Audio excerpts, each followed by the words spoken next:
City India news, महाराष्ट्रातील लोकप्रिय news channel.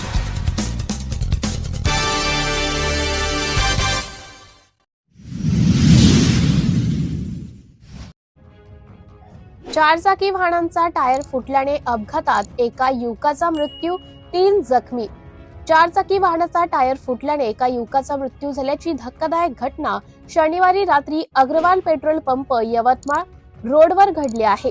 सविस्तर अशी की MH02 CB 7907 फियाट कंपनीच्या चारचाकी वाहनामध्ये गणेश गजानन शेळके वय 21 वर्ष राहणार जळगाव आर्वी, कुश मेश्राम वय 21 वर्ष राहणार साईनगर, अक्षय राजू टोक वय वर्ष 19, यश डोळे वर्ष 20 हे वाहनामध्ये बसून यवतमाळ रोडने जात असताना दत्तापूर नजीक त्यांच्या चारचाकी वाहनाचं टायर फुटल्याने चारचाकी वाहनावरील नियंत्रण सुटल्याने चारचाकी ही एका निंबाच्या झाडाला जाऊन भिडली।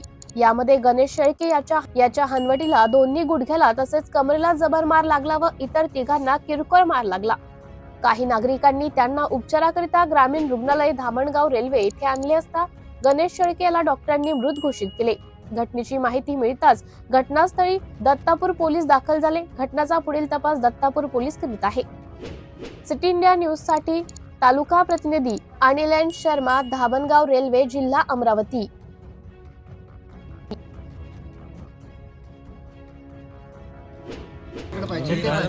डायरेक्ट